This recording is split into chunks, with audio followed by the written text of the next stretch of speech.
Episode 3 of the Prop Masters, and Aaron Korolnek, it is becoming very clear to me that NFL season is just about over because I looked this morning as we tape this. I only have 6 units of prop wagers down. Last week I counted 19. Reminds me there's only 2 games coming on Sunday and then only one more after that. It's very sad, actually. DT, we're going to get up for the games on Sunday. We're going to bite off some kneecaps and win some wagers. Let's go, baby. 1965 is the year in Detroit currently under Campbell. That's not great. In 4 years, they can hire Jim Caldwell again and realize they blew that one.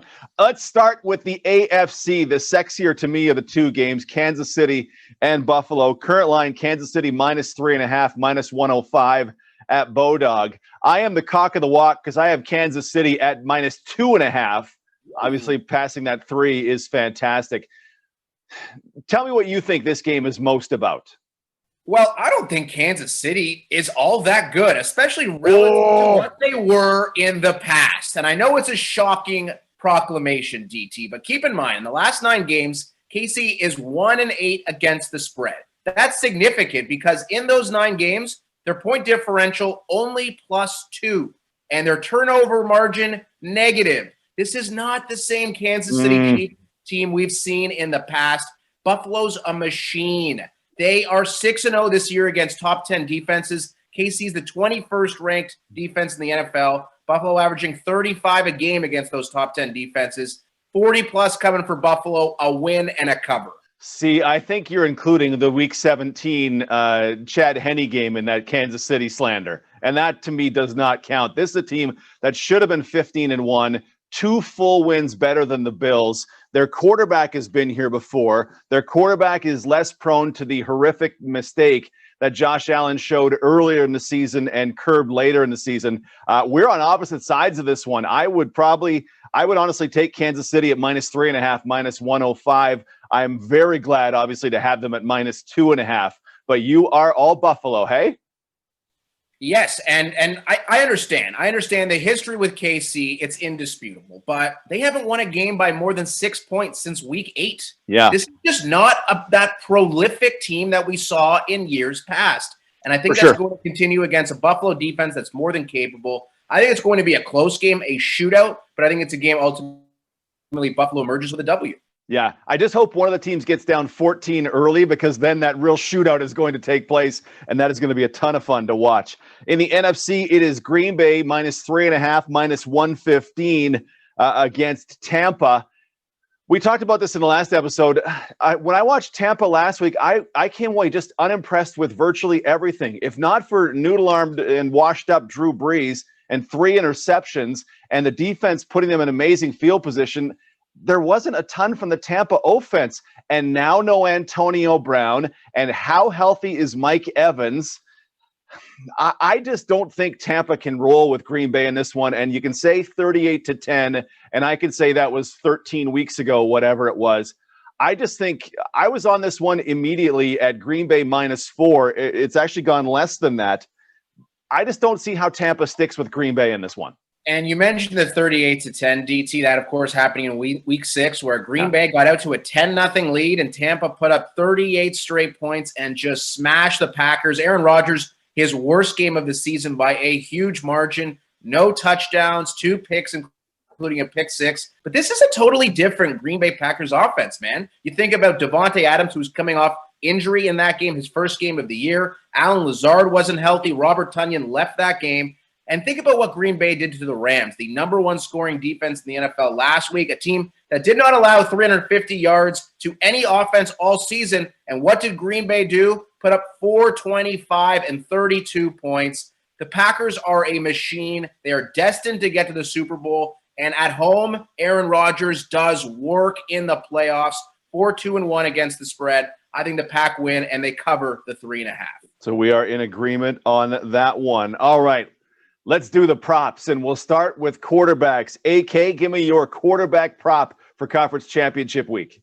I'm under 285.5 for Tom Brady pass yards, and we spoke about Antonio Brown's absence, which is significant because he's become a focal point of the offense in the second half of the year, and the name Jair Alexander is going to be prominent on Sunday, considering he'll likely be shadowing Mike Evans, which leaves just Chris Godwin, Scotty Miller, Tyler Johnson, names that will come up later with our conversation. But the bevy of offensive weapons is not there, and it's a reality that Green Bay more susceptible to the run than the pass. I think you see a lot of Fournette. I think you see a lot of Ronald Jones, and I think you see the under of 285.5 for Tom Brady in potentially snowy conditions at Lambeau Field. What's your prop, DT? Let me comment on yours. I like it because I think Green Bay should very much invite Tampa to run the ball at them, and I like the way you're thinking on that one. My under, actually, I'm going under as well. I'm taking quarterback Josh Allen, 26.5 completions. I'll take him on the under at -114. I don't put a ton of stock into first meetings, but I should point out in the first meeting with KC this season, 14 of 27 passing. You cannot argue that Josh Allen has improved since that game because he was lights out the first 4.5 weeks, right? He set the league on fire. So it's not like he's a dramatically better quarterback than he was week 6 because he'd already shown that he was pretty great. I don't see it. I just think Kansas City rolls this game. We talked about that before. I think Kansas City rolls this. There's going to be problems for Allen. He is prone to make mistakes, and this is the biggest stage he'll ever be on. Well, he'll ever have been on, pardon me, because he's probably hitting higher heights in his career. I think Allen under 26.5, and I haven't seen it yet, but Allen over 0.5 interceptions is one I really want to see the number on, because if the price is right, I'm in on that one too. Yeah, DT, the over-under 53.5 points in this game. And I think everyone believes it's going to be a shootout, much like we believed that certain games last week were going to be shootouts that ultimately didn't play out. I think about the Bucs and the Saints and the Browns and the Chiefs. Didn't quite come to fruition, but I think I'm with you on both of those. And, it brings us to the running back props, which I think in many respects are going to play a central role when it comes to Josh Allen and the Buffalo Bills. Devin Singletary's rushing prop is 37.5 yards. And we know how Kansas City can be beat. The easiest run schedule this season against the run and the 28th ranked defense against the run. Not reflective of a quality run D. Brian Daboll is going to scheme Devin Singletary rushes. He was on the field for 88% of the snaps last week. I think you see 10 to 12 carries for Singletary and him going over the 37.5 rush yards. Oh, that would be an absolute dream for Kansas City. I just think every team should invite every other team to run the football. Would you rather have Josh Allen throw the football or Devin Singletary run it? I would way rather have Singletary run it. I love what you're thinking there. And I love that you picked Devin Singletary because so did I. His over-under for receptions is 3 at -114. I have him under. He hasn't hit 3 since week number 4. And for prop players, this is great because it was 2.5 receptions last week. This week, you get the push on 3. Devin Singletary under 3 receptions is the one for me. Yeah, I also, I'm very curious. You know how much I love low receiving yard totals? Jamal Williams of Green Bay, 6.5 receiving yards. This is over under. They don't throw him a lot of passes, but if they throw him one single pass, that line is moving down as folks are coming to my way of thinking. Like I invented it. 6.5 yards. I love low receiving yard props. I love them so much. It's amazing. And we should comment on the Green Bay Packers running back situation. And yes. Aaron Jones, viewed as the bell cow back for the Packers, has not been the case. You think about just 62% of snaps last week. I love the Williams play, a guy who's getting a number of snaps, mostly in the red zone, as we'll articulate a little bit later. Yep. But he could easily catch a ball and scamper for 7 yards. And that's all it takes to hit the over. I love that play, DT. All right, wide receivers. AK, hit me with your wide receiver prop. I think my favorite play this week is Chris Godwin over 65.5 receiving yards. We know that Antonio Brown will not play, and we also know that Godwin will face Chandon Sullivan in the slot, a man who has been gashed recently for some big receiving totals. And then on the other side of the field, you're going to have Mike Evans and Jair Alexander locked up in coverage. That is a recipe for big target volume for Chris Godwin, who's averaged 7.5 targets without Antonio Brown. I think you see 9-10 targets for Godwin and him going way over the number on Sunday. DT, hit me with your receiving prop. Alan Lazard, 3.5 receptions. This is over under. I mentioned it in episode 1. I love it when I get plus money, plus 127 to take the under for Alan Lazard. Last week, 8 targets, 4 receptions. He's just so inconsistent with the number of times Rodgers will feed him the ball. Look at his last 6 games. 8 targets, 4, 2, 6, 3, and 4. You get plus money on that. I only need to convert that about 44% of the time to make money. Yeah, I feel like Lazard, Aaron's going to throw the ball over the yard is my biggest concern, but the fact that I get plus money and the fact that Lazard has been known to let balls just go right through his hands on more than a few occasions, I would love it if a Lazard drop keeps him under 4. That would be outstanding. So Alan Lazard, under 3.5 receptions, plus 127. But I think Rodgers is going to be chucking the ball all over the yard in this game. So moderately concerned about Green Bay unders as far as receptions go. Okay.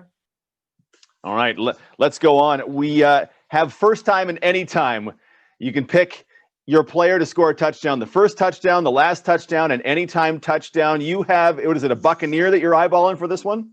I do, and it's a long shot. We mentioned Antonio Brown is out, and I think Tyler Johnson is going to play a factor. And no, I'm not talking about the Tampa Bay Lightning forward. I'm talking about the wide receiver for the Tampa Bay Buccaneers. You can find his anytime touchdown prop anywhere between plus 500 and plus 600. He's a guy who's going to be on the field in the red zone. I think Tampa will be throwing a lot because I think they're going to be trailing in this game.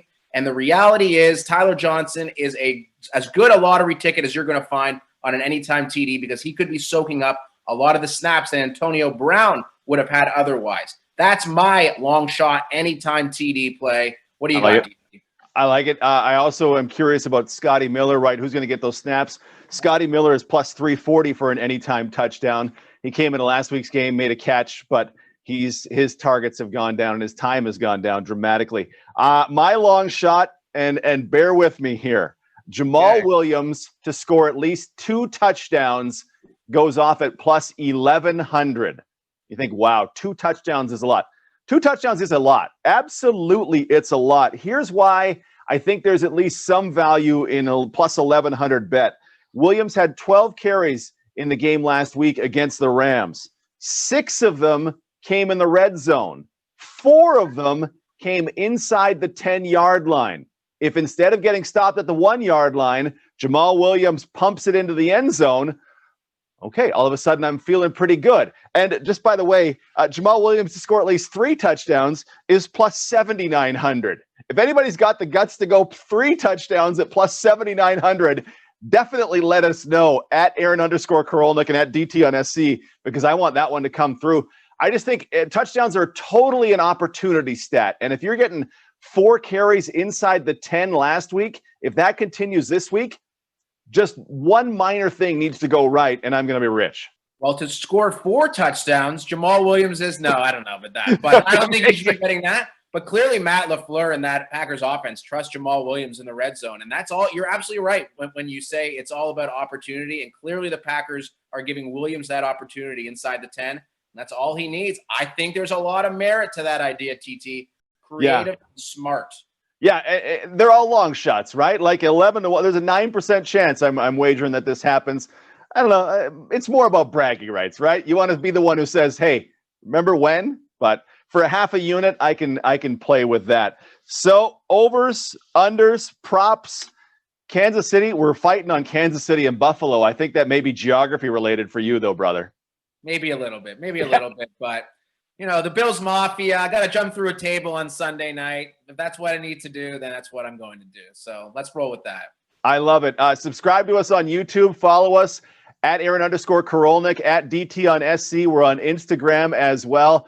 We're talking props as the prop masters. I didn't even rehearse that, Aaron. Look how well that went. The prop masters. Props, my man. Props.